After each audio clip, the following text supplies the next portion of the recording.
When James Thornton plunged into the raging river to save a drowning Lakota girl, his calloused hands gripping her lifeless body against the current, he couldn't know he was fighting for more than her survival.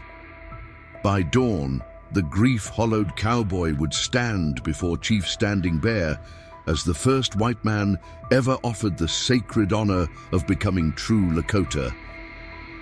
Before we continue, don't forget to subscribe to the channel, like the video, and comment where in the world you're watching from. Let's go. Montana Territory, summer, 1879.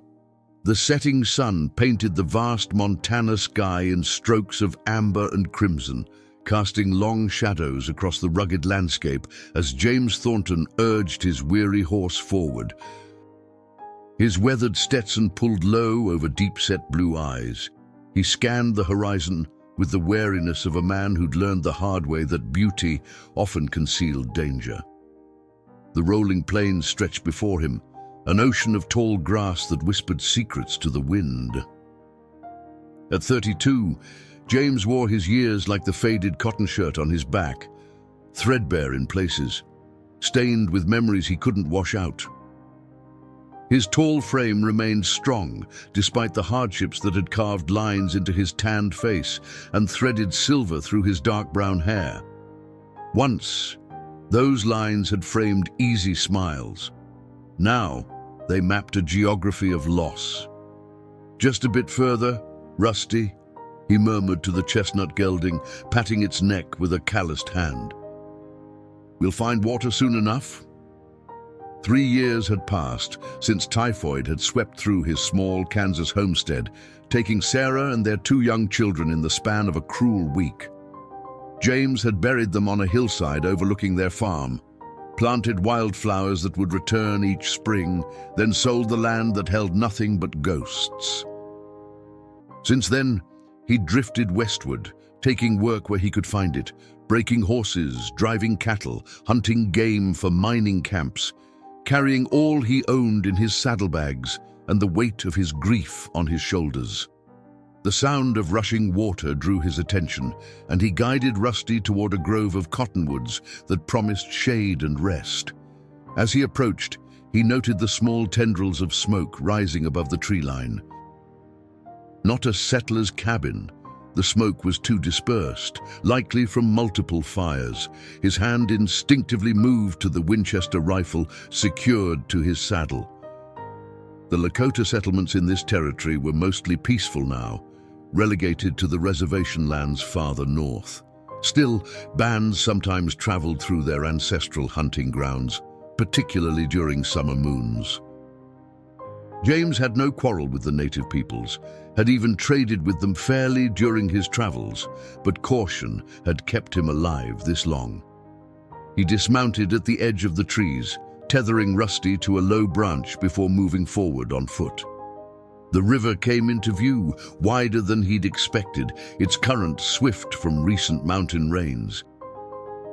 Beyond it, on the opposite bank, stood a village of perhaps 20 lodges, their hide coverings glowing golden in the fading light. James knelt by the water, filling his canteen while keeping one eye on the settlement. Children played between the teepees, women worked at cooking fires, and warriors sat in circles, smoking and talking, a scene of ordinary life, yet so different from his own. For a moment, he felt the familiar ache of loneliness that had been his constant companion. A flash of movement downstream caught his eye, something bright against the dark water. At first, he thought it might be a deer crossing, but then came a sound that froze his blood. A desperate cry, high and frightened, followed by a splash. Without hesitation, James sprinted along the riverbank, his eyes searching the churning water. There, about 50 yards downstream, a young woman thrashed against the current, her head disappearing beneath the surface before bobbing up again.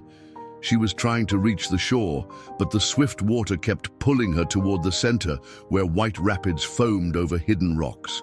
James shed his coat and boots as he ran, calculating his position against her trajectory.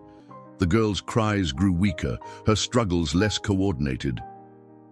Fear was drowning her as surely as the water would. "Hold on!" he shouted.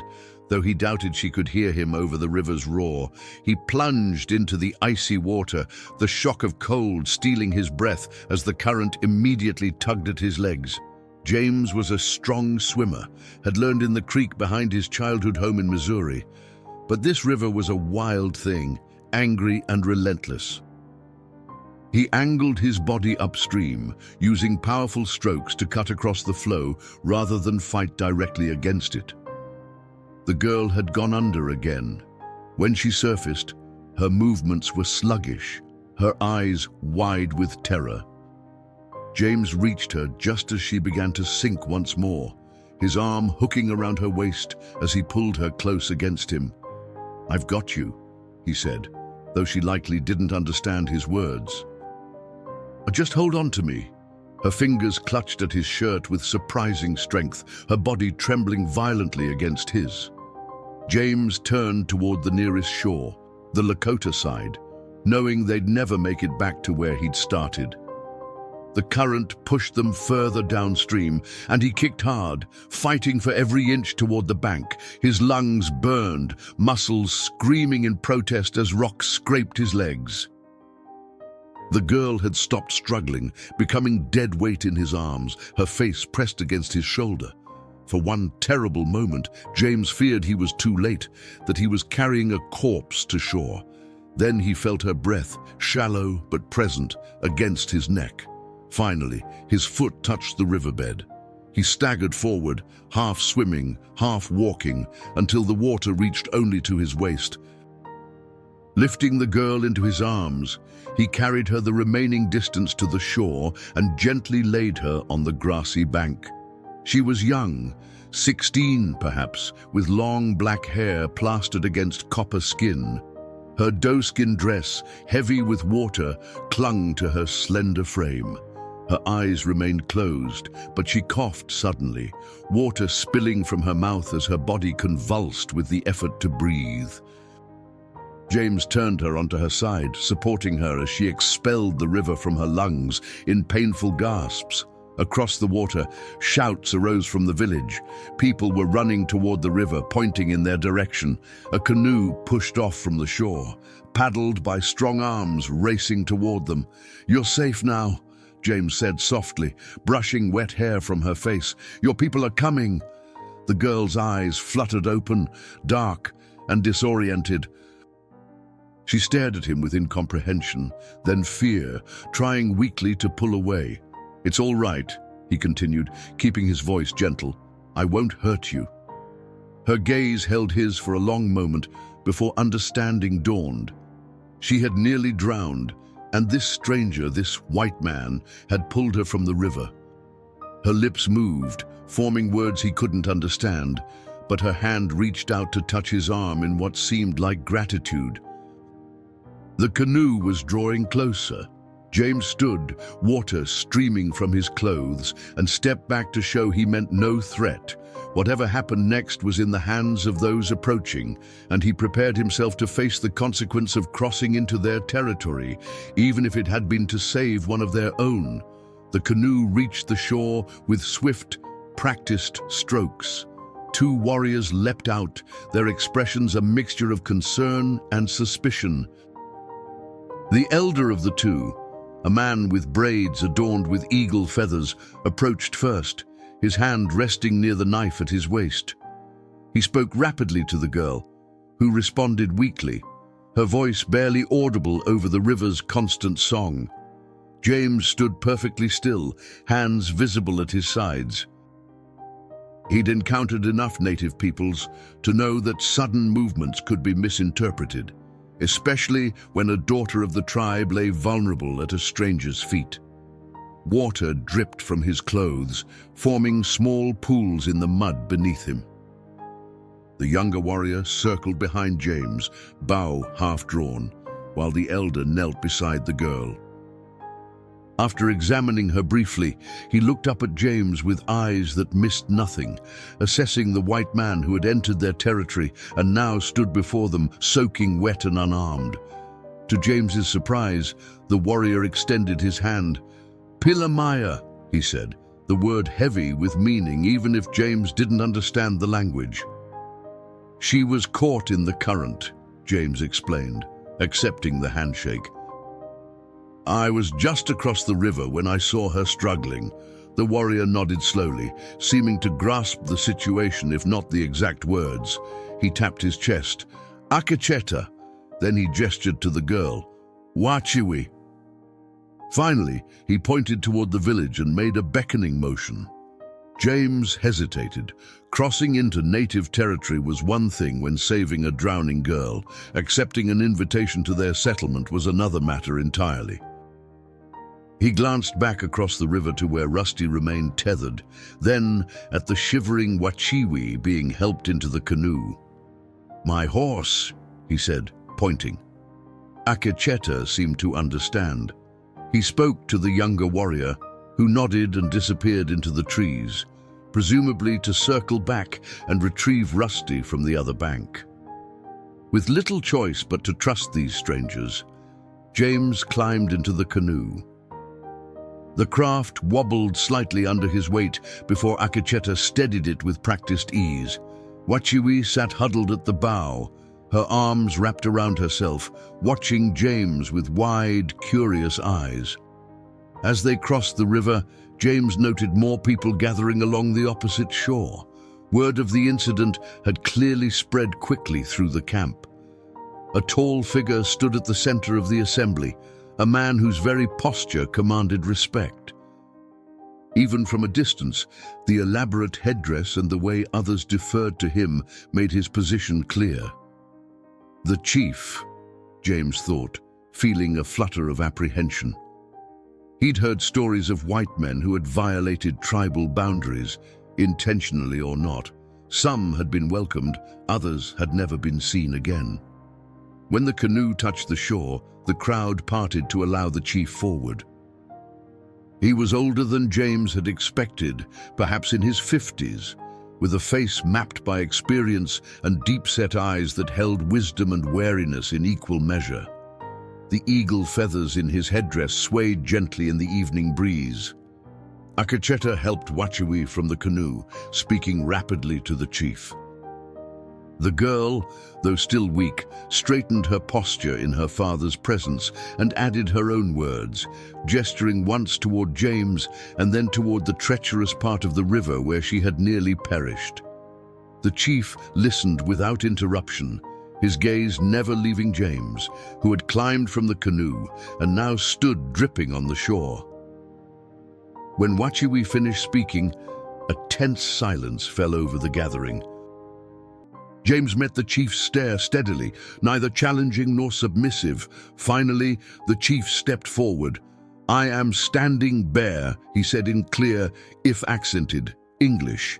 You have saved my daughter from the great water spirit. This debt cannot be measured. Relief washed over James. The chief spoke English. That alone improved his chances of explaining himself. James Thornton, he replied with a respectful nod. Eli only did what anyone would have done. A subtle smile touched Standing Bear's lips. Not any man would risk the anger of both River and Lakota to save a stranger. He gestured toward the village. Come. You will dry yourself by our fires and share our food. Tomorrow, when the sun returns, we will speak more of this day. Two women approached Wachiwi, wrapping her in thick buffalo robes before leading her toward one of the larger lodges. She glanced back once at James, her expression unreadable. The crowd began to disperse, though many continued to stare at the white visitor with undisguised curiosity. Children whispered behind their hands, pointing at his strange clothes and the color of his hair.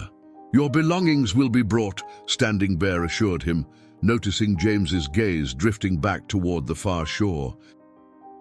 Akacheta has sent our fastest rider to collect your horse. I appreciate your hospitality, James said carefully. I was only passing through, looking for work further west. Standing Bear nodded. The spirits guide our paths in ways we cannot always understand. Perhaps they guided you to our river today. He studied James more closely. "You have known the Lakota before?"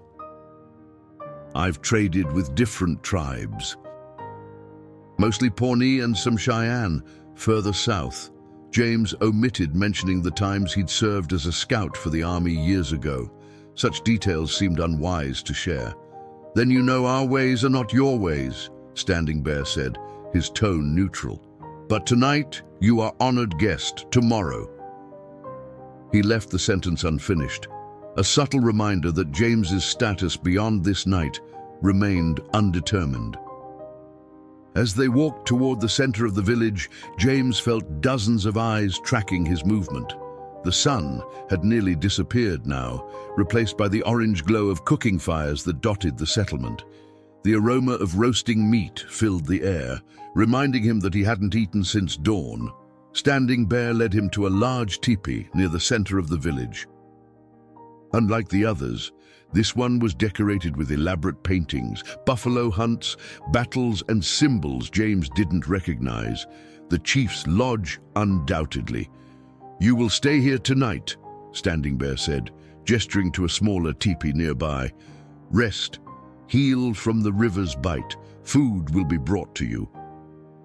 Before James could respond, a commotion arose from the edge of the village. The young warrior had returned, leading Rusty and carrying James's rifle and saddlebags.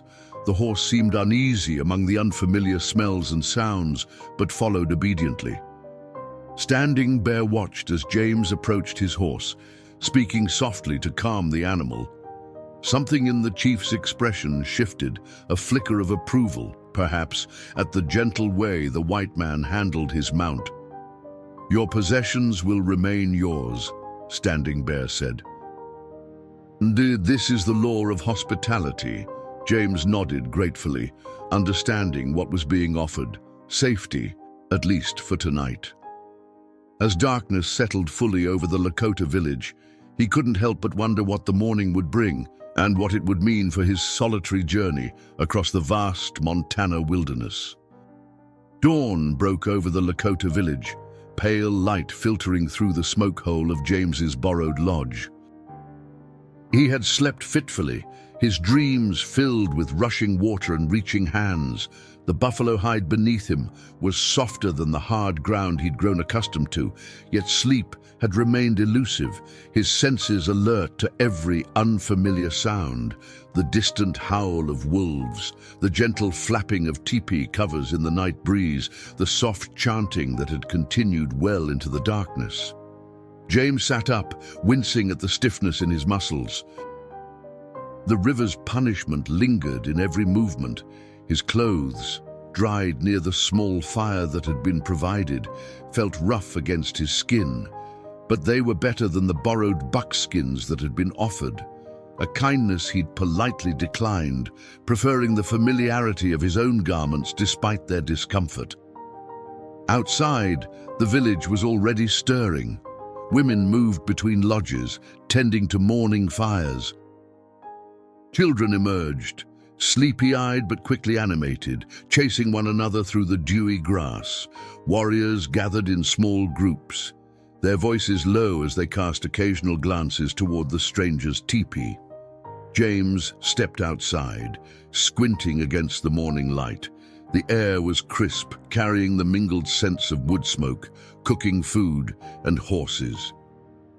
Rusty had been picketed nearby with the tribe's ponies, seeming to have adapted to his new companions better than his master had. "The white man who swims like otter awakens," came a voice to his right. James turned to find Akacheta approaching, a wooden bowl in his hands. The warrior's expression remained guarded, but there was no hostility in his manner as he offered the food, a steaming mixture of what appeared to be corn and dried berries. "Thank you," James said, accepting the bowl. "And for caring for my horse," Akacheta nodded. "Standing Bear wishes to speak with you when you have eaten." He pointed toward the large central clearing where several older men were already seated in a semicircle. "The council waits." James felt a flicker of unease. A formal council suggested something more significant than a simple thank you for his actions yesterday. "How is the girl, Wachiwi?" he asked, hoping to gauge what might await him. "She lives because of you," Akacheta replied, his tone softening slightly. "Many prayers were offered to the spirits last night, for her and for you." Before James could ask what he meant, Akacheta had turned away, heading back toward the gathering by the central fire. Left alone with his breakfast, James ate quickly, finding the simple food surprisingly satisfying after days of jerky and hardtack. As he ate, he observed the village with a scout's careful eye. Perhaps 60 people lived here, he estimated. Not a permanent settlement, the arrangement of the teepees and the limited cultivated ground nearby suggested a seasonal camp, likely established for summer hunting before returning to reservation lands when colder weather approached. The thought brought a frown to his face. The reservation system had broken something vital in the Proud Plains tribes, forcing people who had once followed the buffalo across vast territories to become dependent on government rations and confined to lands that often couldn't sustain them. Movement near the chief's lodge caught his attention. Wachiwi emerged, looking remarkably recovered from her ordeal. Her long hair, now dry and adorned with small beads, caught the sunlight as she moved. She wore a new dress of soft deerskin, elaborately decorated with porcupine quillwork across the bodice. 2 young women flanked her protectively, but it was clear from her steady gait that she had regained her strength. Their eyes met across the distance. Wachiwi paused, then deliberately changed direction, heading toward him despite her companion's obvious reluctance. As she approached, James noticed the delicate features of her face, high cheekbones, expressive dark eyes, and a mouth that seemed naturally inclined towards smiling, though it remained solemn now. "Mr. Thornton," she said in perfect, albeit softly accented English, surprising him completely. "You speak English," he replied, unable to hide his astonishment. A hint of pride crossed her face. "I was sent to the mission school for 3 winters. The black robes taught us your language, your numbers, your God." Something flickered in her eyes, a shadow of memory, perhaps not entirely pleasant. "I am told I must thank you properly in your tongue, so you will understand the depth of our gratitude." "That's not necessary," James said, suddenly uncomfortable with the formality. "I'm just glad you're safe. Nevertheless, I owe you my life." She touched a small pouch hanging from her belt. "And I've brought you this. It is a medicine bundle for protection. My grandmother made it while praying for your spirit through the night." She held out a small leather pouch decorated with intricate beadwork and tied with sinew. James accepted it carefully, feeling small objects shift inside, herbs perhaps, or small stones. "I'm honored," he said, meaning it. He'd learned enough about native customs to know that such gifts carried spiritual significance beyond their physical form. Wachiwi studied him with curious intensity. "You are not like other Wasiku, white men, I have met. They would not have risked themselves for a Lakota girl." Before James could respond, one of her companions spoke urgently in their language, gesturing toward the council circle where Standing Bear now stood watching them. Wachiwi straightened, composing her features. "My father waits for you," she said. "Do not fear. The council honors bravery." She hesitated, then added more quietly, "When you speak, let your words come from here." She touched her heart rather than her mouth, a distinction James understood immediately. With a final nod, she rejoined her companions, leaving James to contemplate the small medicine pouch in his palm and the unexpected complexity of the situation he'd swum into. Whatever awaited him at the council, he sensed it would determine far more than just when he could resume his journey west. Tucking the pouch carefully into his shirt pocket, James squared his shoulders and walked toward the waiting tribal leaders. the weight of many eyes following his progress across the sun-dappled clearing. The council circle fell silent as James approached. 7 men sat in a semicircle around a small fire, their faces weathered by years and wisdom. Standing Bear occupied the center position, his headdress replaced by a single eagle feather tied into his long grey hair. He gestured to an empty space across the fire, directly opposite him. James lowered himself to the ground, crossing his legs in the manner of the others. The elders studied him with expressions ranging from open curiosity to carefully masked suspicion. One ancient man with clouded eyes leaned forward, inhaling deeply as if to catch James's scent. "This is Black Elk, our medicine man," Standing Bear explained. "He wishes to know if the river spirits still cling to you." The old man murmured something, and several council members nodded gravely. "He says you carry the mark of one who has fought water spirits before," Standing Bear translated, "but that your soul knows their voice." James shifted uncomfortably. He'd nearly drowned as a boy, saved by his father from a flooded creek. It was uncanny how the old man had sensed this, but James kept his expression neutral. "The water and I have met before," he acknowledged simply. Standing Bear seemed satisfied with this answer. "We have gathered to honor the man who returned my daughter to us," he announced formally. "The council will hear your story, James Thornton." A pipe was produced, long-stemmed and intricately carved, its bowl fashioned from red stone. Black Elk packed it with a mixture from a small pouch, then lit it with a twig from the fire. The ritual smoking began, each elder drawing deeply before passing it to the next. When the pipe reached James, he accepted it respectfully. He'd participated in similar ceremonies during his travels and understood the significance. This was not merely tobacco, but a sacred connection, a binding of truths between those who shared it. He drew the smoke into his mouth without inhaling deeply, then passed it onward. Only after the pipe had completed its circle did Standing Bear speak again. "Minna, tell us, James Thornton, what brought you to our waters?"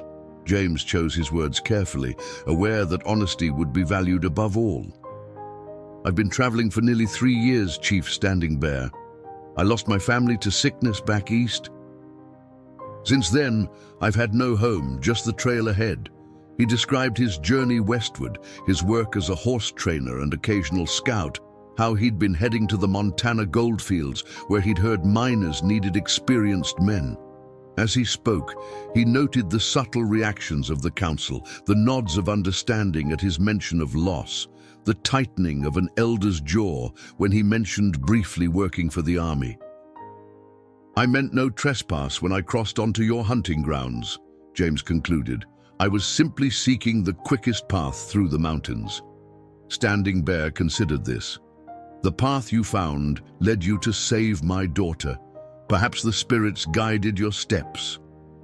An elder to Standing Bear's right, a stern-faced man with a scar running from temple to chin, spoke up in Lakota. His tone was challenging, his gestures sharp. Standing Bear nodded as the man finished. "Two Bears asks why a white man would risk his life for a Lakota girl. Many of your kind would see us drown." The accusation hung in the air, demanding an answer that would satisfy more than just curiosity. James felt the weight of history between their peoples, the broken treaties, the battles, the mutual suspicions that had led to bloodshed across the plains. "And I didn't see a Lakota girl drowning," James said, meeting Two Bears' gaze directly. "I saw a person fighting for her life. What kind of man would I be to ride away?" Standing Bear translated, and Two Bears studied James for a long moment before giving a slight nod, apparently satisfied with the simple truth of the answer. "You speak as one who has known the sacred hoop," Black Elk said suddenly in halting English, surprising James. "All life connected, all people one family under Wakantanka, the great mystery." "My wife believed something similar," James replied softly.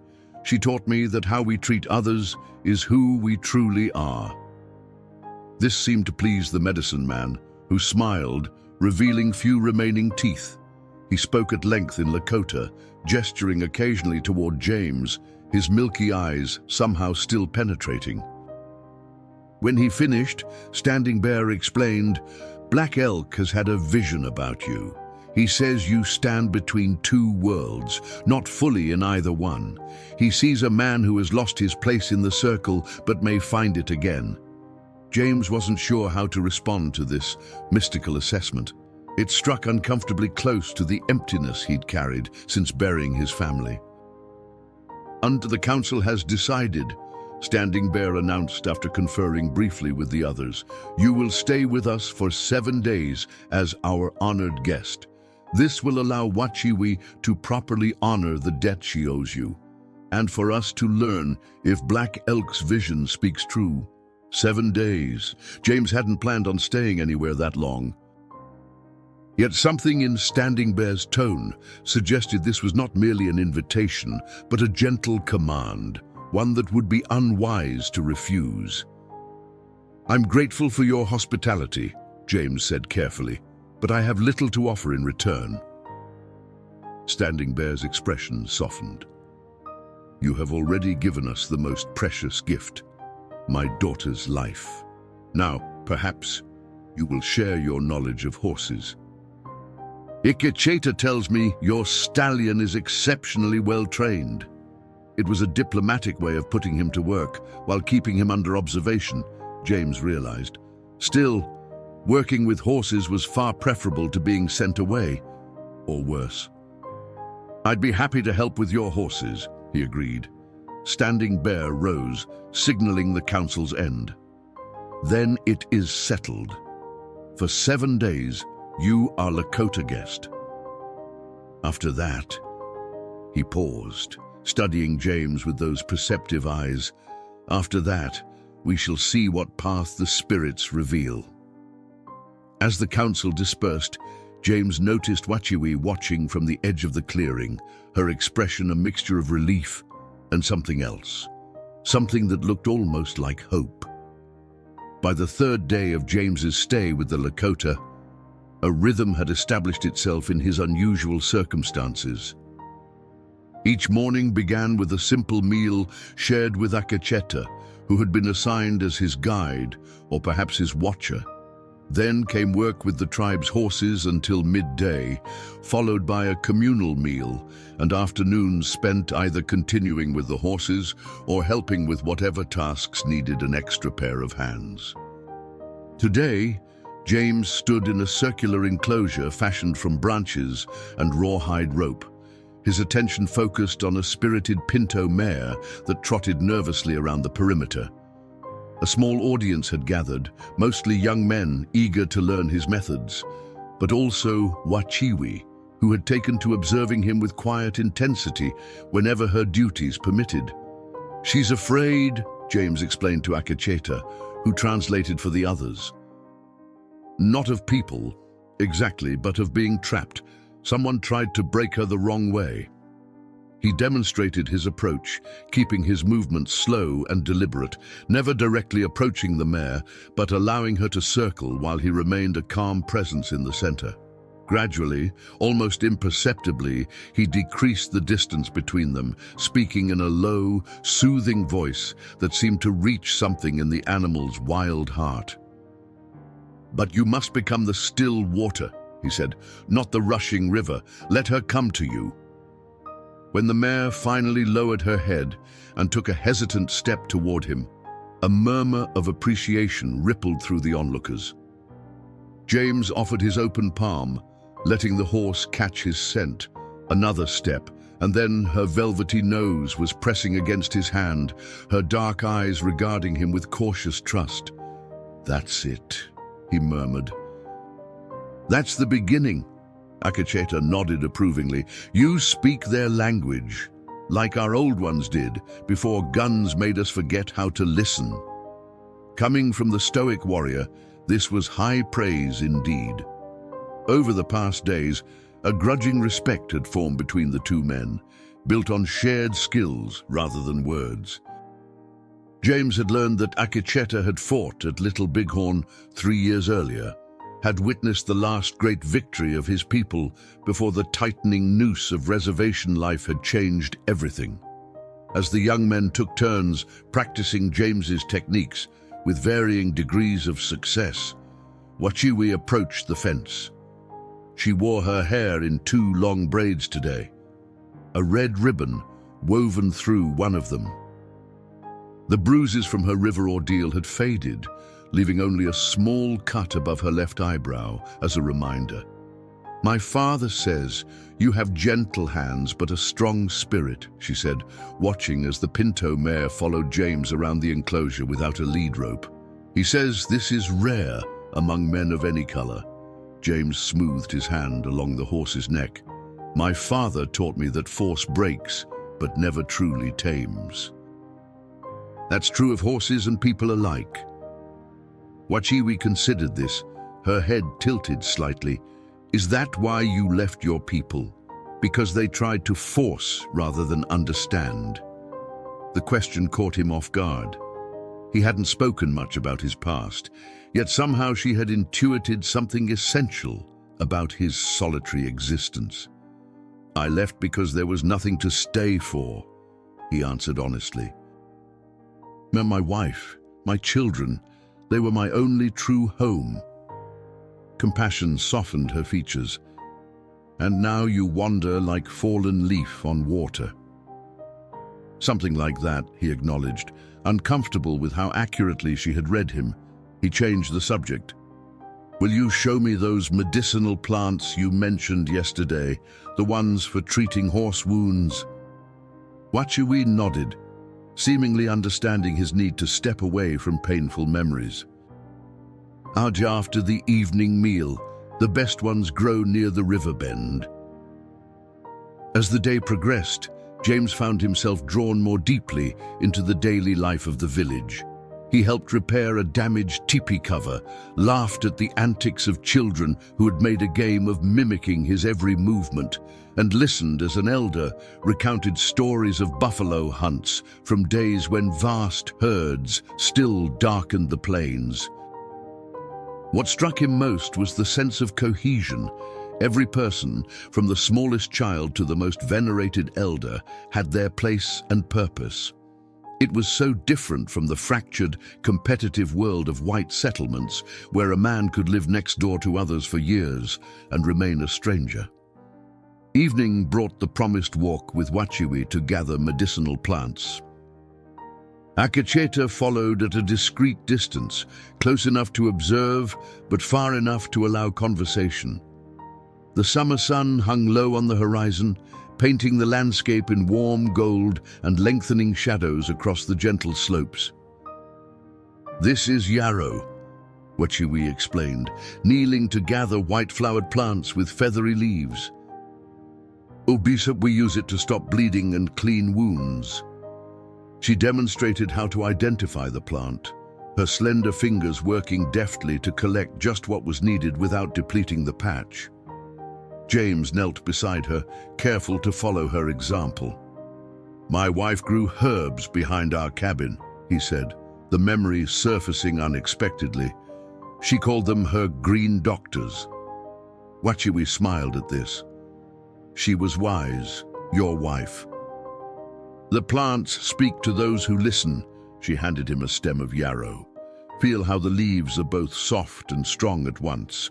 The best medicines are like this, gentle enough to heal but strong enough to fight sickness."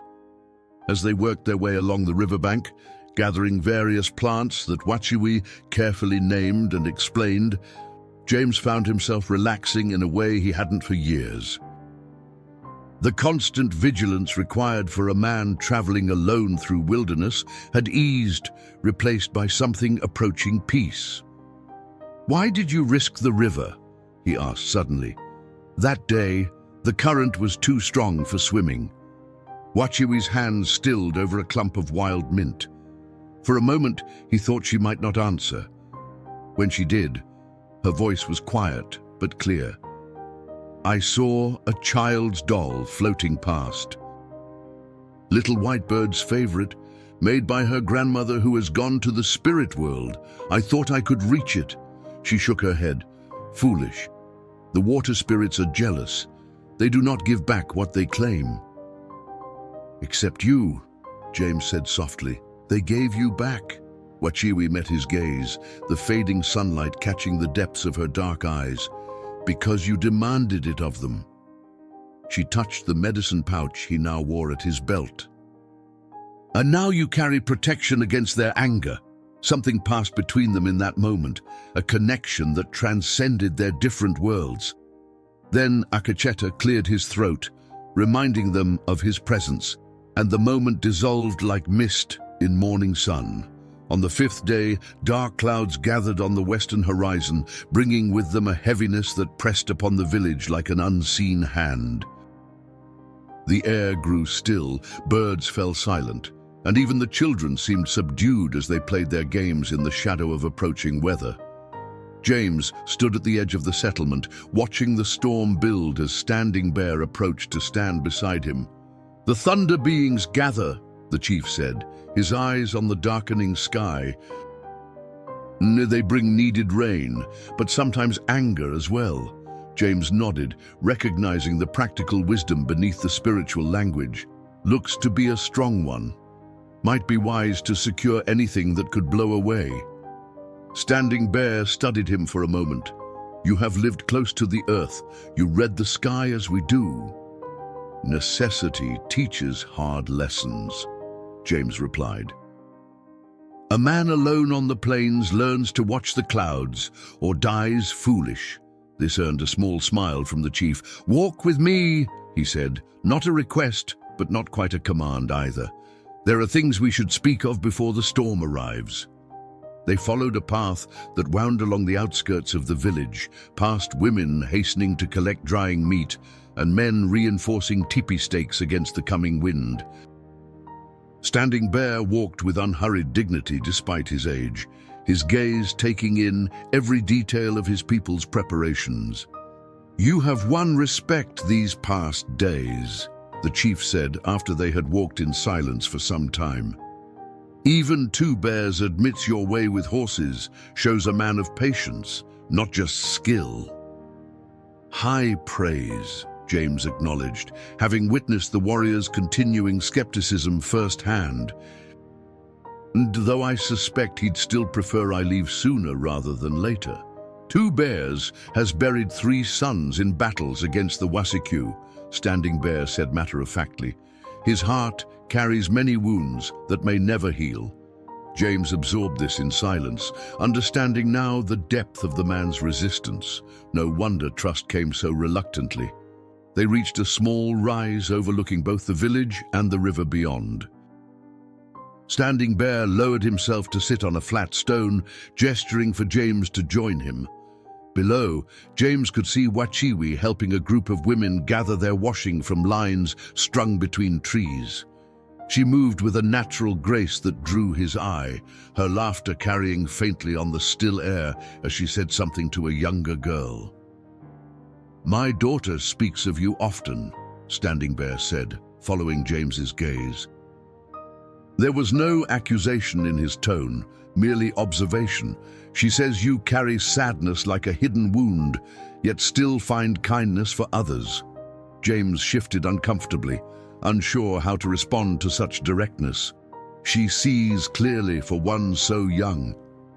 "Wachiwi has always had the gift of seeing into hearts. Her mother was the same." A shadow passed over the chief's weathered features. "This gift is both blessing and danger in these changing times." The wind picked up suddenly, carrying the first cool breath of the approaching storm. Standing Bear lifted his face to it, as if reading messages in its invisible currents. "Do you know why we are here, James Thornton? In this place far from the reservation where the government believes we belong?" The question seemed to carry weight beyond simple curiosity. James chose his words carefully. "I assume for hunting, perhaps to visit sacred grounds." Standing Bear nodded slowly. "This was summer hunting ground of my father, and his father before him. But there is another reason." He gestured toward the distant mountains to the north. Beyond those peaks lies Canadian territory. Some of our people, those who refuse the reservation, have found refuge there with Sitting Bull and others who fled after the great battle at Greasy Grass. James tensed slightly. He had heard rumors of Lakota bands crossing into Canada to escape US military pursuit after Little Bighorn. Such knowledge was dangerous for both of them. "We have family among those free bands," Standing Bear continued, seemingly untroubled by James's reaction. "My brother leads one such group. They send word that life is hard but proud there. No rations, no agents, no schools that forbid our language and ways." "Why are you telling me this?" James asked quietly. The chief's eyes, still sharp despite his years, fixed on James with penetrating intensity. "Because I must decide whether you are a man who can be trusted with truth. Two Bears believes no white man can ever truly understand or respect our need to remain Lakota. Others, like Black Elk, see something different in you." Thunder rumbled in the distance, punctuating his words. A few heavy drops of rain began to fall, spattering the dust around them. "I don't claim to understand everything about your people," James said honestly, "but I understand wanting to live free according to your own beliefs. That's something any man can respect." Standing Bear seemed to weigh this answer, his expression unreadable. Finally, he nodded once. "There is a council fire tonight.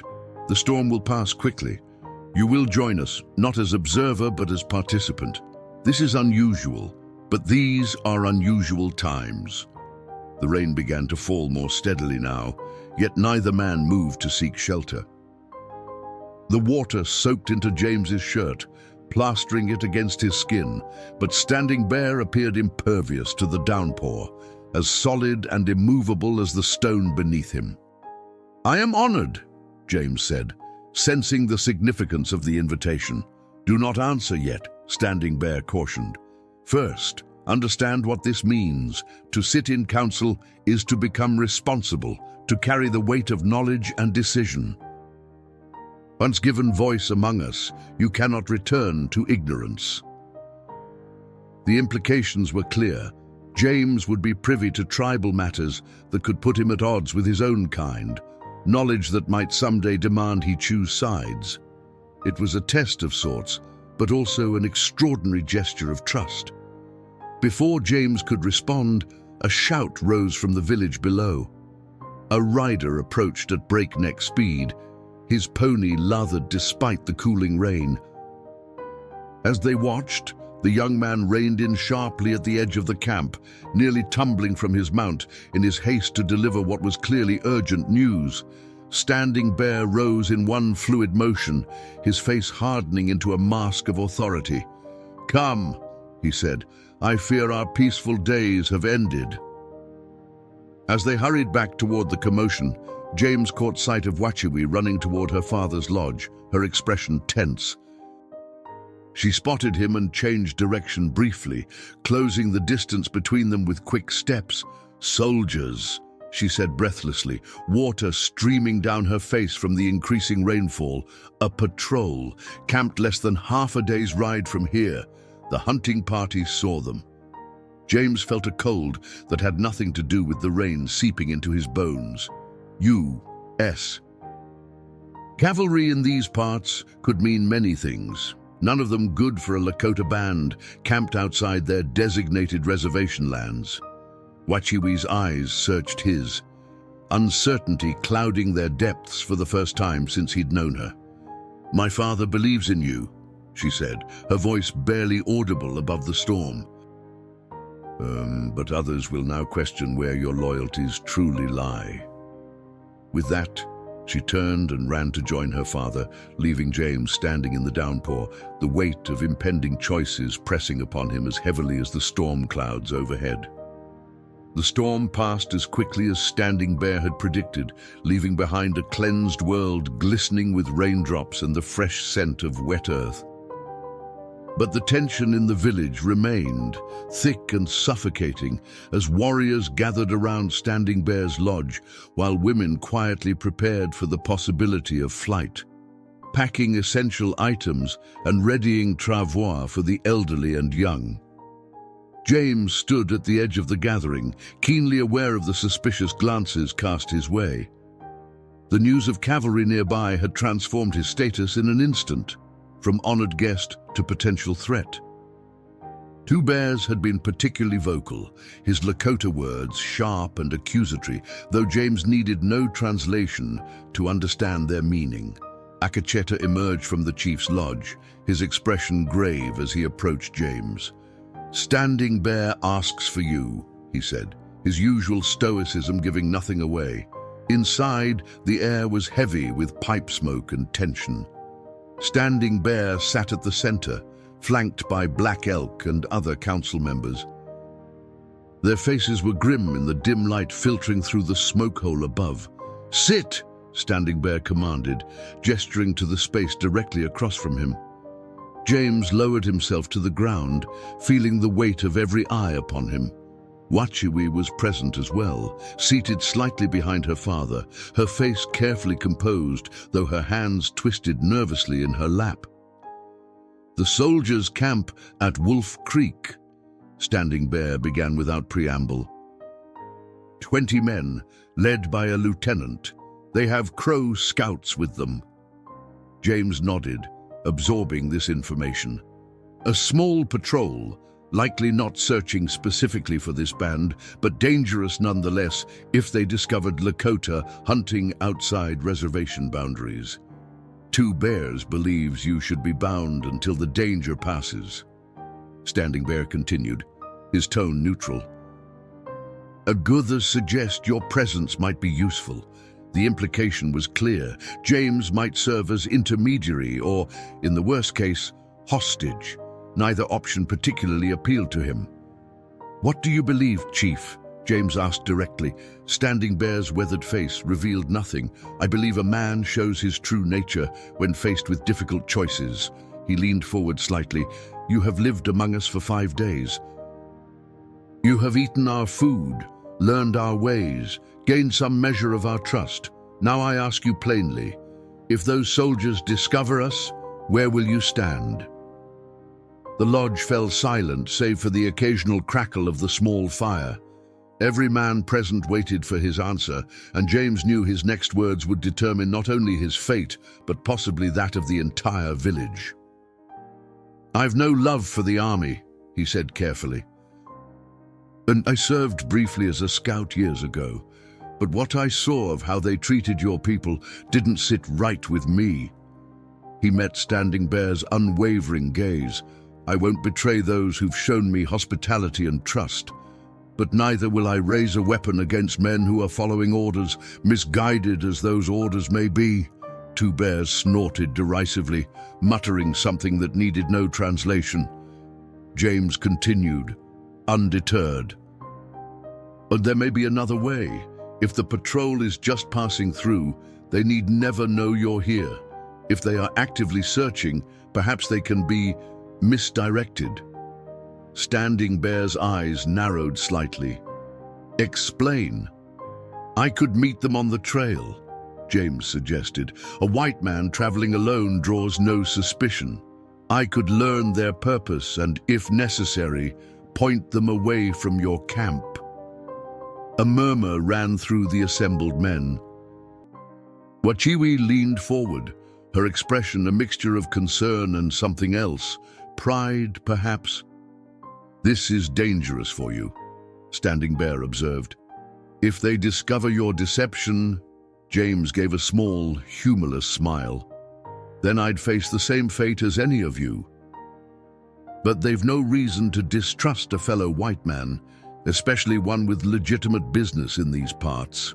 Black Elk, who had remained silent until now, spoke up in his rasping voice, first in Lakota, then halting English for James's benefit. "The water fighter speaks with two hearts beating as one. He stands in middle ground, seeing both sides of mountain." The old man fixed his milky eyes on James with unnerving accuracy. This path he offers is thin like buffalo trail on cliff edge. One wrong step. He made a downward gesture with his gnarled hand. Standing Bear considered this, then turned to Wachiwi. Daughter, what do you read in this man's heart? James was surprised by the chief's deference to her judgment, but Wachiwi showed no hesitation. She studied James intently before answering. He speaks truth as he knows it, she said quietly. His debt to us is freely acknowledged, but he also carries older debts to his own conscience. He will not betray us willingly. That carefully added willingly wasn't lost on James. It acknowledged the possibility that circumstances might force his hand regardless of his intentions. Standing Bear nodded slowly. Very well. At dawn, you will ride to meet the soldiers. Ikecheta will accompany you part way to ensure you follow the proper trail. The chief's expression hardened slightly. If you do not return by midday tomorrow, or if the soldiers approach our camp, we will assume betrayal and act accordingly. I understand, James said, knowing that act accordingly meant immediate departure toward the Canadian border, and likely a hunting party dispatched to silence him permanently. Until then, Standing Bear concluded, you will remain in your lodge. Ikecheta will stand guard. It wasn't imprisonment, precisely, but the message was clear. Trust extended only so far in matters of tribal survival. As the council dispersed, Wachiwi approached him, speaking low and urgently. Be careful with Lieutenant Marshal if it is he who leads them. He has a cruel streak and particular hatred for our people since he lost men at the greasy grass. James raised an eyebrow. You know him?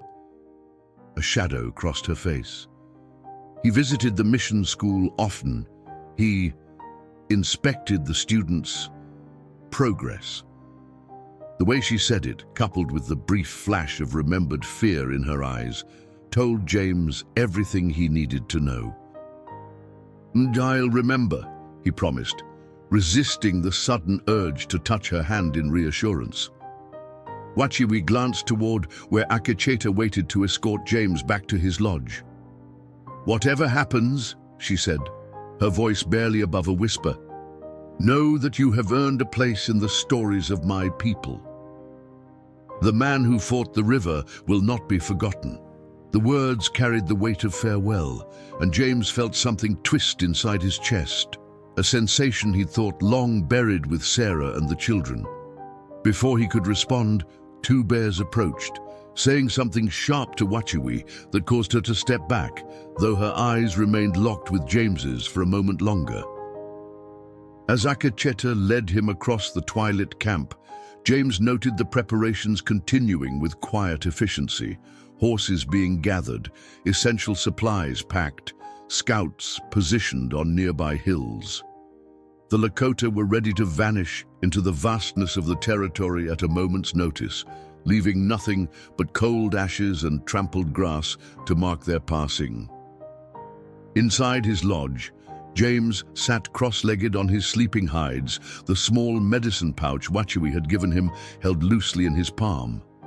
Outside, he could hear Ikecheta settling in for his watch, a reminder of his precarious position between two worlds. Dawn would bring a reckoning, not just with the approaching soldiers, but with the man James Thornton had become in the years of lonely wandering since he'd buried his family. The thought should have troubled him more than it did. Instead, he felt a strange calm, as if the path ahead, dangerous as it might be, was nonetheless the right one. He tucked the medicine pouch carefully into his shirt and began preparing for what morning would bring. Morning mist clung to the valley as James rode toward Wolf Creek, the dampness seeping through his jacket despite the strengthening sunlight. Rusty moved with cautious steps, perhaps sensing his rider's tension. They had left at first light, Ikecheta accompanying them to the ridge overlooking the soldiers, likely route before melting back into the forest with a wordless nod that somehow conveyed both warning and reluctant respect. James had dressed carefully in his most presentable clothes, Not that they amounted to much after years on the trail.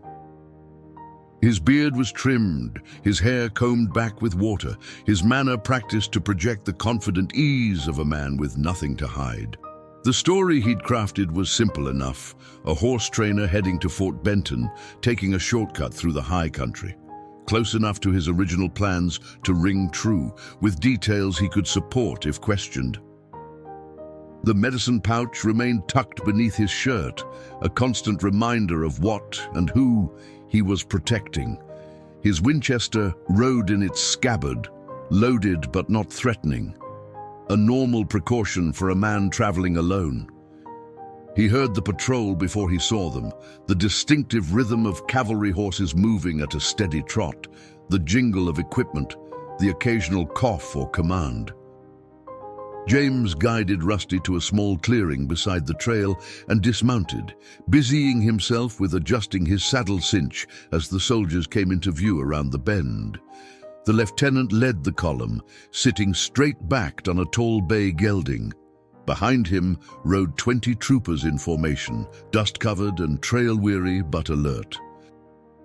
At the rear, James spotted 2 Crow scouts, their distinctive dress and bearing setting them apart from the soldiers they guided. James raised a hand in casual greeting, his posture deliberately open and unthreatening. "Morning, Lieutenant," he called as the officer reined in his mount. The patrol halted, several troopers instinctively moving their hands toward carbines before relaxing at their commander's gesture. The lieutenant was younger than James had expected, perhaps 30, with a meticulously trimmed mustache and cold grey eyes that assessed James with practiced suspicion. "Identify yourself," he demanded, his voice carrying the clipped precision of West Point training. "James Thornton," he replied easily, "horse trainer by trade, heading to Fort Benton for the season." The lieutenant's eyes narrowed slightly. "Lieutenant Edward Marshall, 2nd Cavalry." "You're off the main trail, Mr. Thornton." The name confirmed Wachiwi's warning. This was indeed the man she'd encountered at the mission school, and something in his bearing, a certain rigid authority tinged with cruelty, made James instantly wary. "Cutting cross-country to save time," James explained with a shrug. "Been this way before, years back." "Rougher terrain, but shaves 3 days off the journey." Marshall studied him with the calculating gaze of a man accustomed to seeking deception. "Traveling alone is risky in these parts. There are reports of hostiles in the area." James feigned surprise. "Hostiles? I haven't seen anyone for days, white or Indian. What kind of reports?" The lieutenant dismounted, signaling for his sergeant to do the same. The rest of the patrol remained mounted, forming a loose perimeter around the encounter. "Agency Indians gone missing from the reservation," Marshall explained, his tone suggesting this was information James should already know. "A band of Lakota, led by a troublemaker called Standing Bear. Intelligence suggests they're attempting to link up with the northern hostiles." He gestured toward the distant mountains. "Heading for the border, most likely." James kept his expression neutral, despite the internal alarm. They were specifically hunting Standing Bear's people, not merely patrolling. The situation was far more dangerous than he'd anticipated. "Can't say I've seen any sign of them," James said truthfully enough. "Though I did spot some tracks heading west yesterday. Couple days old, looked like a hunting party. And thought they might be Blackfoot from up north." The sergeant, a weathered man with a scar running along his jawline, spat tobacco juice onto the ground. "Blackfoot stay clear of Lakota hunting grounds, mister. Those tracks weren't Blackfoot." Marshall gave his sergeant a sharp look before returning his attention to James. "You seem knowledgeable about Indian ways for a horse trainer." James met his gaze steadily. "Served as an army scout years back, after the war. Picked up a few things." "Did you now?" Marshall's interest visibly sharpened. "Under whose command?" "Colonel Mackenzie, mainly, 3rd Cavalry, out of Fort Laramie." This seemed to satisfy Marshall, who nodded slightly. Mackenzie's a good officer. Knows how to handle the Indian problem properly. The casual brutality in those words made James's jaw tighten, but he forced a non-committal nod. Been out of that line of work for some time now. Prefer horses to people these days. Marshall gestured toward one of the Crow Scouts. Yellow Wolf, examine this man's horse. See what trail it's been following. The scout dismounted smoothly and approached Rusty, who snorted nervously but stood firm under James's calming hand. Yellow Wolf circled the horse, checking its hooves and examining the mud spatters on its legs. His face remained impassive, but his eyes, when they met James's, held a knowing quality that sent a chill down his spine. Horse come from north, Yellow Wolf finally announced, pointing in a direction that would indeed suggest James had traveled from the opposite direction of the Lakota camp. 2, maybe 3 days on hard ground. Before that, much grass. James silently thanked the rainstorm that had washed away most signs of where Rusty had actually been. Yellow Wolf might suspect something, but the evidence didn't contradict James's story. Marshall seemed disappointed but not suspicious. Well, Mr. Thornton, since you're familiar with the territory, perhaps you could assist us. We're looking to cut off any escape routes these hostiles might take toward Canada. I'd be happy to share what I know of the country, James said carefully, though it's been some years since I passed through. For the next half hour, he described the terrain to Marshall, deliberately emphasizing trails and passes that would lead the patrol away from Standing Bear's actual location.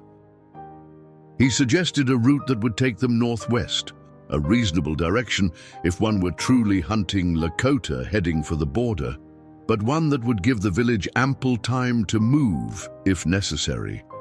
Marshall marked the suggestions on his military map, occasionally conferring with his scouts, who seemed uncertain but unwilling to directly contradict James's authoritative descriptions. One last thing, Mr. Thornton, Marshall said as he folded his map. We've had reports of a white man living among these hostiles, a traitor to his race according to our intelligence. His eyes fixed on James with sudden intensity. You wouldn't know anything about that, would you? James met his gaze without flinching. Can't say that I do. Most white men with sense steer clear of tribal business these days, what with the tension still high after Little Bighorn. Indeed. Marshall's mouth tightened at the mention of the army's devastating defeat. Well, if you should encounter any sign of Standing Bear's band or this white renegade, it would be your duty to report it immediately to the nearest military post. Of course, James agreed, sensing the interview was concluding. Though I doubt our paths will cross, I'll be keeping to the high trail from here on. Marshall nodded curtly and remounted his horse. Safe travels, Mr. Thornton. I hope that Fort Benton proves profitable for your horse training. Something in his tone suggested he wasn't entirely convinced, but neither did he have cause to detain James. With a signal to his men, the patrol reformed and continued down the trail in the direction James had suggested, away from the Lakota village. James waited until they had disappeared around a bend before exhaling the breath he'd been holding. Yellow Wolf, the last to leave, glanced back once with an unreadable expression. There had been no hostility in that look, perhaps even a hint of respect, but it left James with the distinct impression that the scout had seen more than he'd reported to his white commander. He mounted Rusty and headed back toward the Lakota camp at a measured pace, careful not to appear to be fleeing should any of the soldiers look back. Only when he was certain he was well beyond their sight did he urge his horse into a gallop, racing to deliver his warning before the sun reached its zenith. The fate of Standing Bear's people now hung in a delicate balance, precariously dependent on whether Lieutenant Marshall trusted a chance-met stranger more than his own instincts and scouts. James crested the final ridge overlooking the Lakota camp, with the sun still short of its midday peak. His shirt clung to him, damp with sweat from the hard ride, and Rusty's sides heaved beneath him, foam flecking the horse's neck. The village below appeared unnaturally still, as if holding its collective breath. Only the presence of sentries posted on the surrounding hills confirmed that the people hadn't already fled. A cacheta materialized from the trees as James began his descent, the warrior's expression betraying momentary surprise at his return. They rode side by side into the camp, neither speaking until they reached the central clearing where Standing Bear waited with the council members.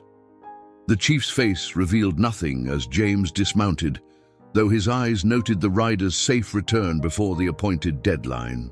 Around him, the village had paused in its preparations for possible flight, bundles half-packed, horses gathered but not yet loaded. "You have returned," Standing Bear stated simply, his tone neither approving nor condemning. "What news do you bring?" James was acutely aware of many eyes upon him, including Wachiwi's. She stood near her father's lodge, her face tense with worry that softened visibly when their gazes met. Two bears watched from nearby, his hand never straying far from his knife. The patrol is led by Lieutenant Marshall," James reported, directing his words to Standing Bear, but pitching his voice to carry to those gathered nearby. "They're specifically searching for your band. They know you by name and suspect you're trying to reach the northern groups in Canada." A murmur ran through the assembled Lakota. Standing Bear remained impassive, though something hardened in his eyes at the mention of Marshall's name. Where do they ride now?" the chief asked. "Northwest," James replied. "I convinced them you'd likely cross the high mountain pass toward the border. They'll be searching the wrong valleys for at least 2 days before they realize they've been misled."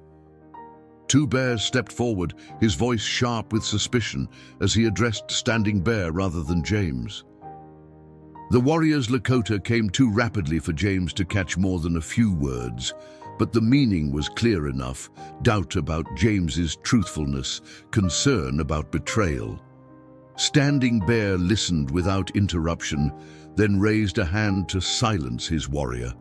"If James Thornton meant to betray us," he said in English, deliberately including James in the conversation, "he need only have waited with the soldiers.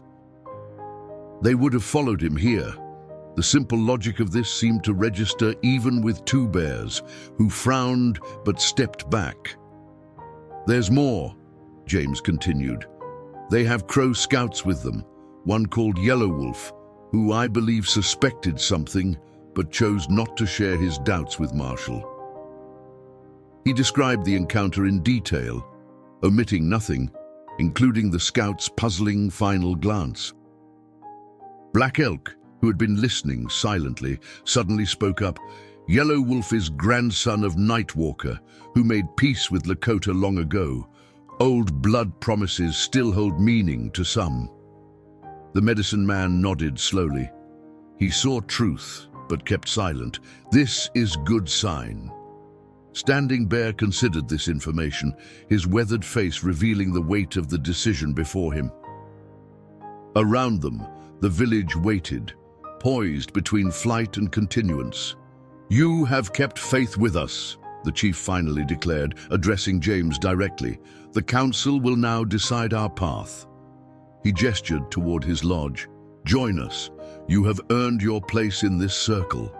The invitation, offered publicly before the entire tribe, carried significance that even James could recognize. Two Bears looked as if he might object, but a sharp glance from Standing Bear silenced him. As the council members filed into the chief's lodge, Wachiwi approached James. The worry in her eyes had been replaced by something warmer, more complicated. "You came back," she said softly. "I said I would," James replied, the simplicity of the exchange belying the current running beneath the words. She touched his arm briefly, a gesture so quick it might have been imagined. "My father does not offer council place lightly. It means he sees you as one who helps carry the future of our people."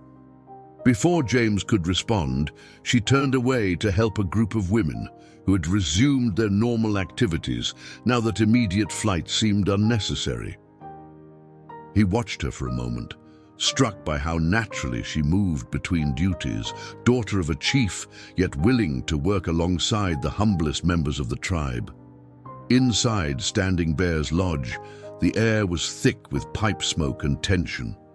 James took the place indicated for him, not directly in the circle, but slightly behind Standing Bear, a position that acknowledged his unusual status as both outsider and ally.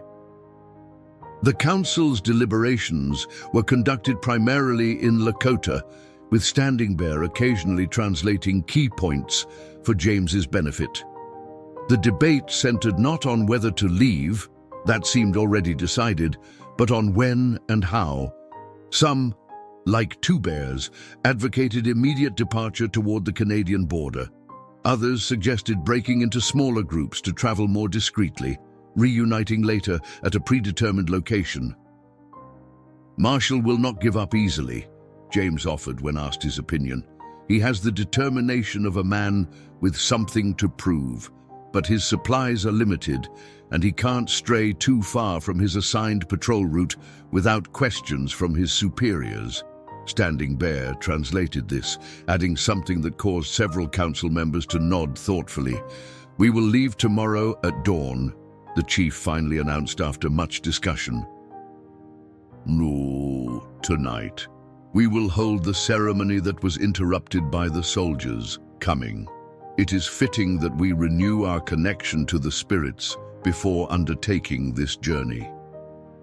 The council members filed out, each acknowledging James with varying degrees of acceptance as they passed.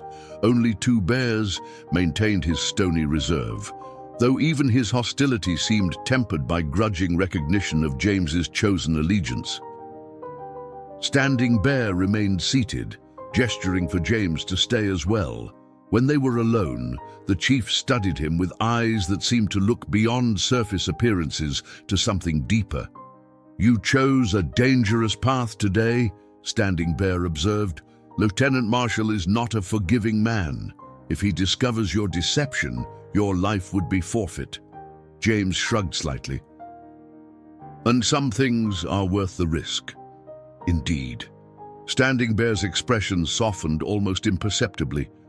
"My daughter believes you are a man divided no longer, that the spirits have shown you where you belong."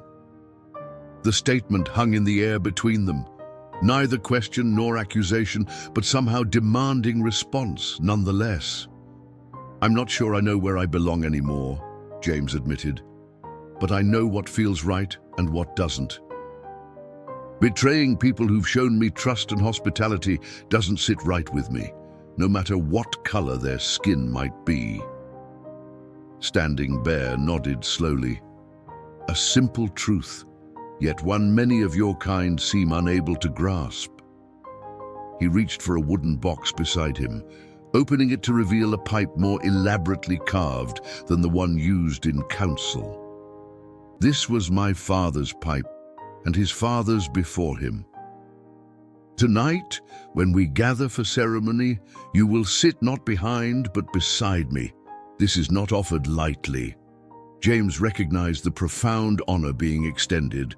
"I'm grateful, Chief Standing Bear, but I'm not Lakota. There must be tribal members more deserving of such recognition." A rare smile touched the chief's lips. "The place a man is born is accident of spirits. The place he chooses to stand when hard winds blow, that is his true home."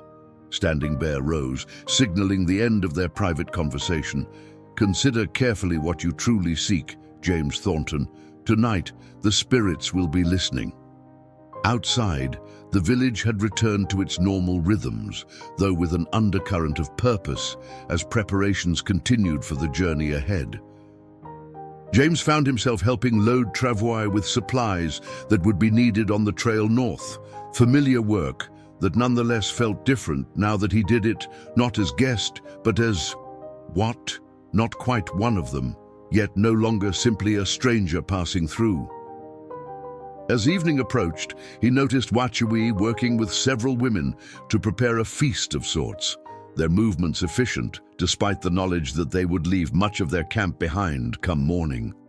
She glanced up, catching him watching her, and smiled briefly before returning to her task. That small smile affected him more profoundly than he cared to admit. It spoke of possibilities he had long since stopped considering, of connections he had believed forever severed when he buried Sarah and the children. The sun began its descent toward the western mountains, painting the sky in shades of gold and crimson. Throughout the camp, people began preparing for the ceremony Standing Bear had announced, donning special garments, gathering ceremonial items, speaking in hushed, expectant tones. Akecheta approached as James finished securing a bundle of hides to a travois frame. "Come," the warrior said without preamble, "you must prepare for tonight." "Prepare how?" James asked, brushing dust from his hands. Akecheta's usually stoic expression held a hint of what might have been amusement. Even white man cannot meet spirits in trail-dusty clothes. Water first. Then proper garments. He led James to a secluded bend in the river, where clean clothing had been laid out on a flat rock, a simple outfit of buckskin leggings and shirt, adorned with minimal beadwork, appropriate for a man of James's uncertain status. "Standing Bear sends these," Akecheta explained. "Tonight you are not Wasikyu, not yet Lakota. You are between Walker." These clothes show this.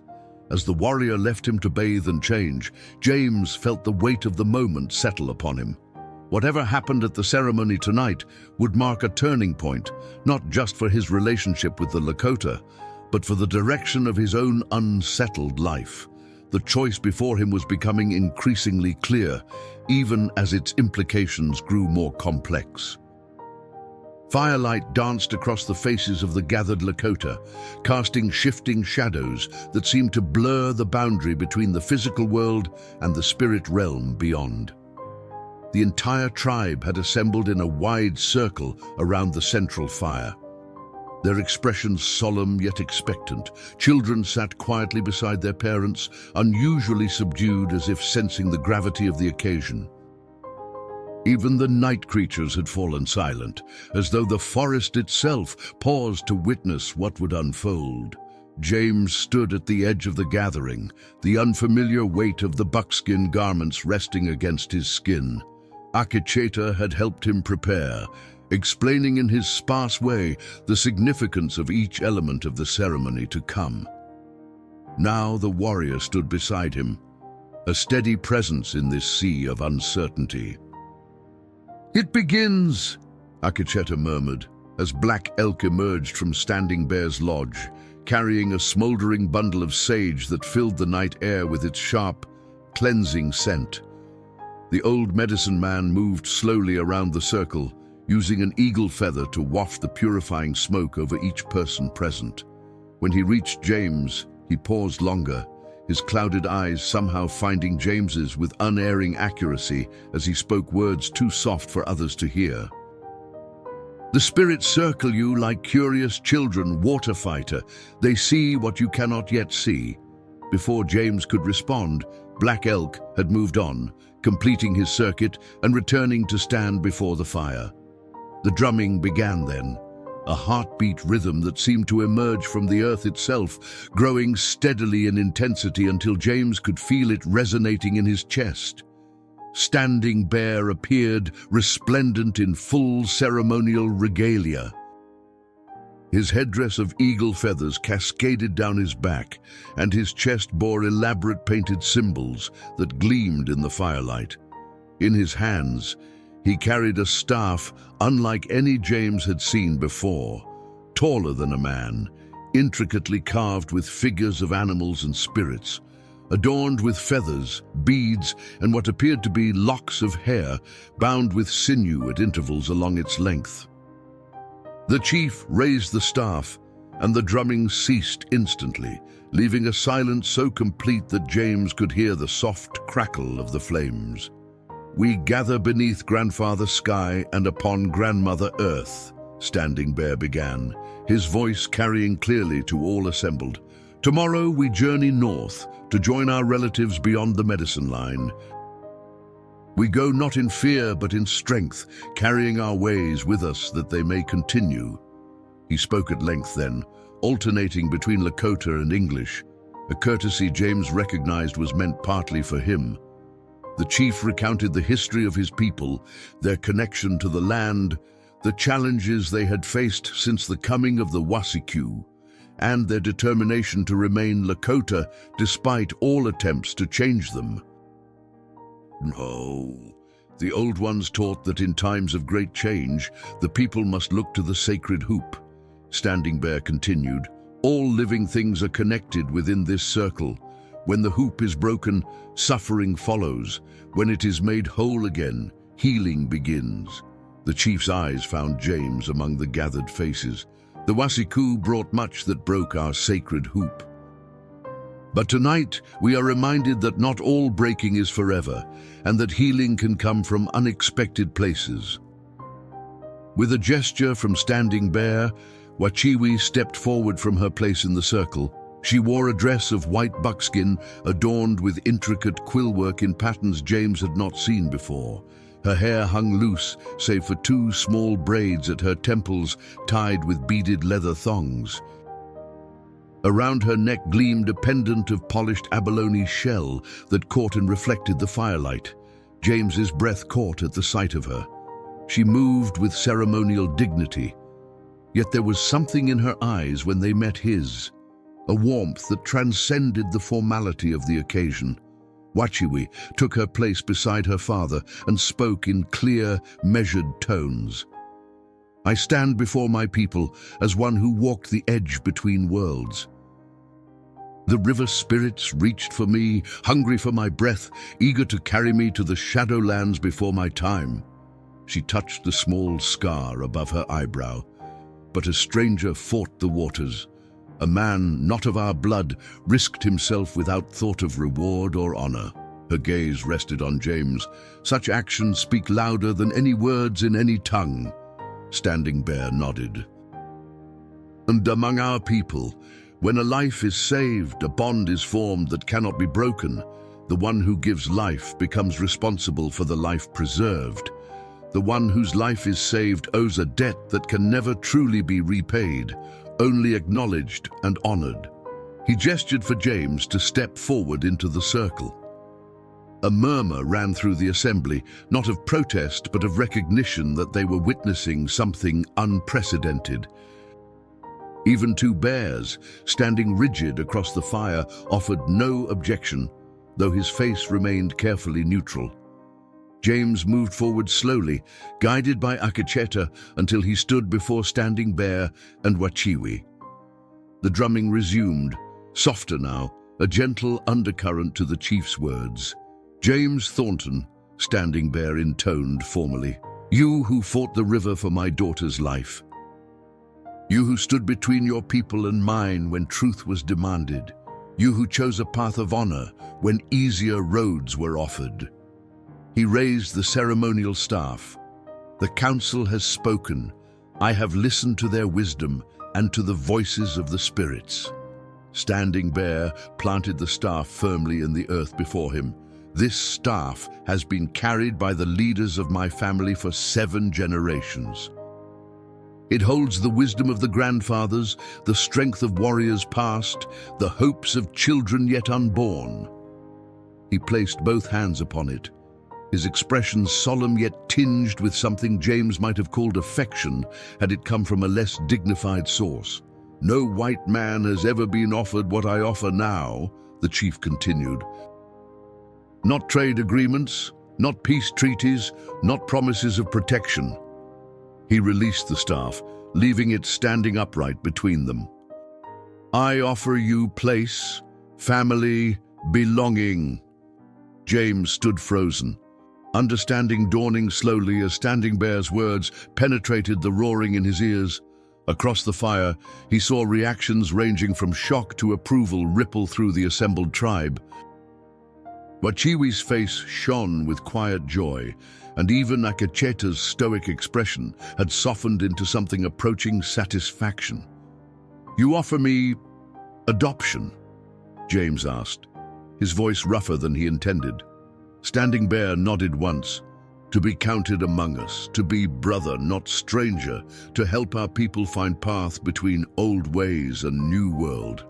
He gestured toward the north. "To journey with us, if you choose, or to remain as bridge between our worlds, if that is your calling." The magnitude of the offer left James momentarily speechless. For 3 years, he had wandered without purpose or connection, a ghost moving through a world that no longer held meaning. Now, improbably, he was being offered exactly what he had lost: family, purpose, belonging. "I'm honored beyond words," he finally managed. "But why me?" "Surely there are those among your people who would object." "Some will," Standing Bear acknowledged with characteristic directness. "Change always brings resistance, but the spirits have shown their will clearly. You were brought to our river for purpose, not accident."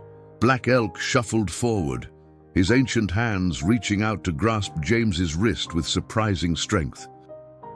"The water spirits marked you long ago," the medicine man said in his halting English.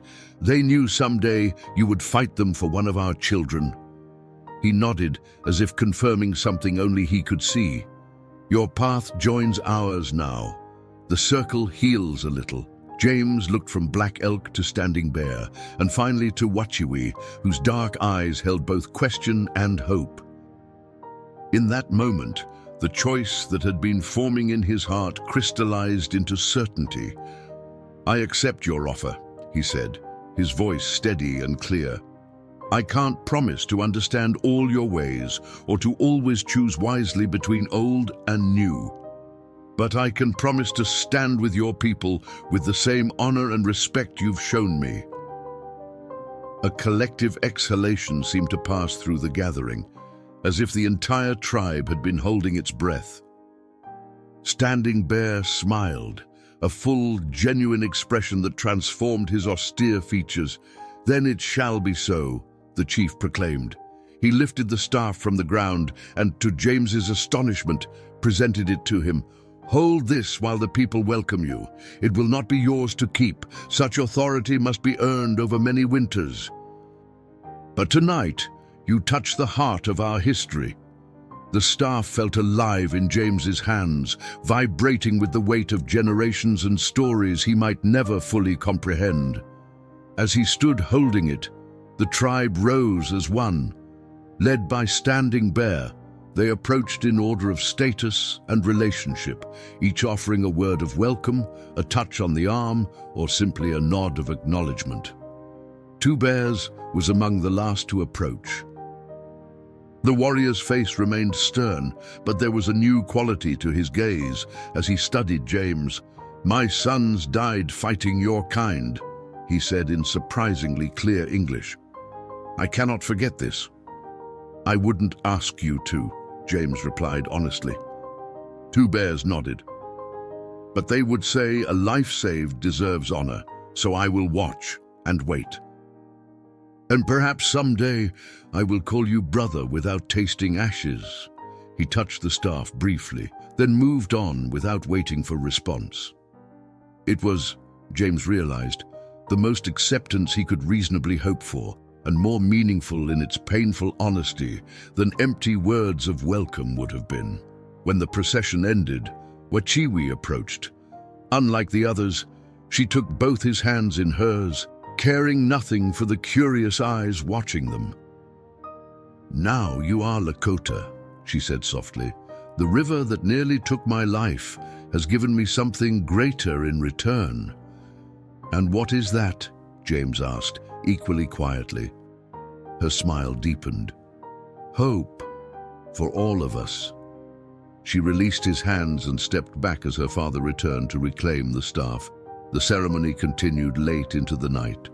Songs were sung, stories told, prayers offered to guide their journey.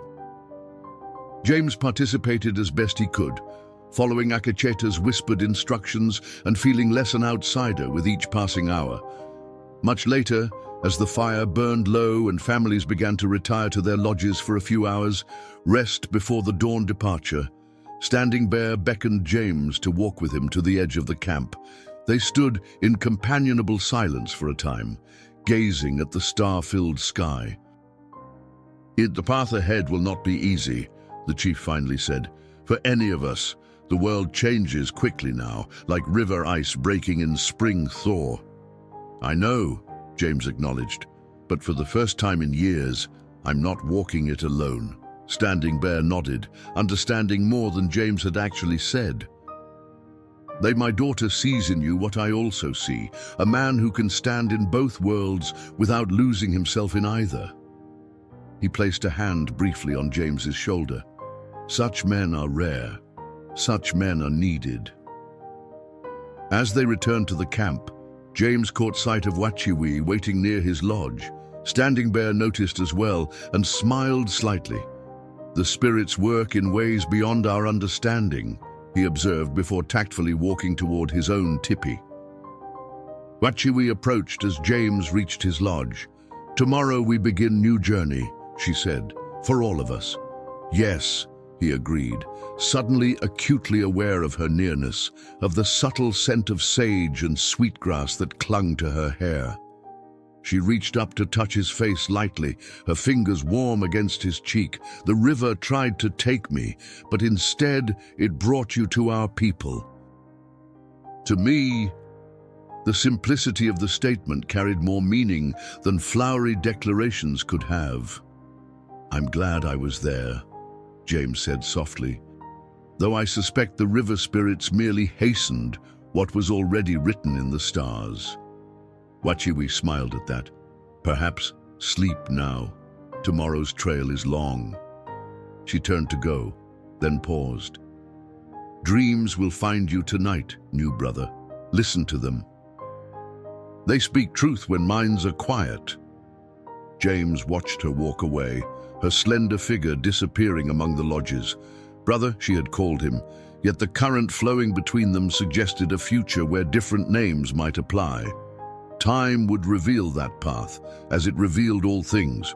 Inside his lodge, he found his few possessions carefully arranged alongside new items, gifts from various tribal members acknowledging his changed status.